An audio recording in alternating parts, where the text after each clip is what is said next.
கடுப்பு அந்த மாதிரி இருக்கும், இல்ல சமூகத்துல நடக்கிற பிரச்சனை ஏதாவது சொல்லுவாங்க. அந்த மாதிரி இந்த கதையில என்ன சொல்லியிருக்காரு? கம்ப்ளீட்டா கம்யூனிசம் ஃபுல்லா கான்சென்ட்ரேட் பண்ணி பேசியிருக்காங்க. அவரோட ரைட்டிங் மாதிரி இல்ல இது, அது வந்து ஒரு டிஃப்ரெண்டான ஒரு ரைட்டிங்கா தான் இருக்கு.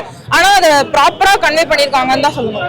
கொஞ்சம் ஸ்லோவா இருந்தாலுமே அந்த கதைக்கு என்ன தேவையோ அந்த அந்த கதைக்கான பேக் ஸ்டோரியா ஸ்டோரி ரைட்டிங்கா கண்டிப்பா கொடுத்துருக்காங்கன்னு சொல்லுவேன். சூப்பரா கன்வே ஆச்சுங்க. கான்சென்ட்ரேட் பண்ணி பார்க்கணும், நல்லா தெளிவா கான்சென்ட்ரேட் பண்ணுவோம். ஒரு ஒரு டைலாக்ஸ்லயுமே ஒரு விஷயம் இருக்கு.